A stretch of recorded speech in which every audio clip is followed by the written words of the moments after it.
Thank you for joining us again for Let the Bible Speak. Certainly delighted to be with you again to share just a short message designed to encourage you as your journey as a student of the Scriptures. We started just yesterday with the subject matter of difficult things. And today I want to talk about another difficult thing, which I've sort of entitled Not for Show. In Matthew, the 6th chapter, verses 1 through 6, Matthew chapter 6, verses 1 through 6, beginning of verse 1, Jesus says, "Take heed that you do not do your charitable deeds before men." Jesus is engaging in what we call the Sermon on the Mount. He's talking to a very large audience, but he's focusing his message or a lot of his attention to his disciples, which he tells them, do not do your charitable deeds before men to be seen by them. And that's what I mean, not for show. He tells them it's not about how you look. It's not about showing someone how, religious you are or how charitable you are. And he says, if you do that, there's a problem. The problem is, he says, otherwise you have no reward from your Father in heaven.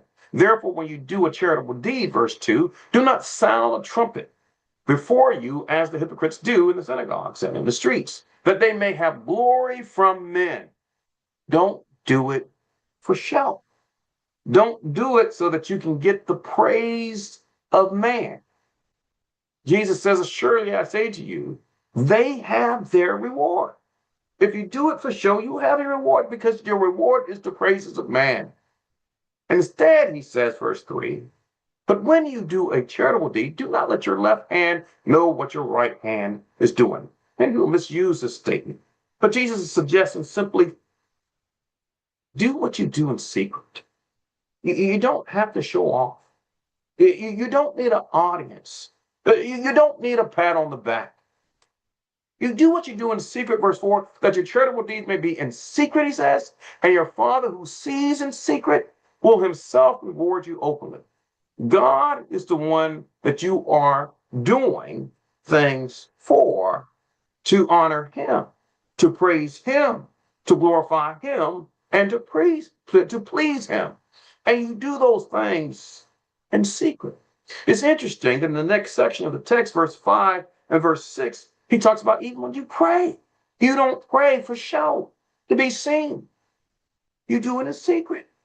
He says, verse 5, when you pray, you shall not be like the hypocrites, for they love to pray standing in the synagogue and on the corners of the streets. And the idea is, look at me. He says that they may be seen by men. Seen and heard and receive all the praise. Look at how wonderful he sounds or how wonderful he looks. All of that is their motivation. He says, surely I say to you, they have their reward. But you, he says, when you pray, go into your room. When you have shut the door, you pray to your Father who is in the secret place. And your Father who sees in secret will reward you openly. Not for show. Doing things not for show can be a difficult thing for human beings who have a natural desire for attention, who looks for that pat on the back and look for confirmation that they're doing the right thing. God is the one who will give you confirmation when you do what you do according to what's been recorded in his word.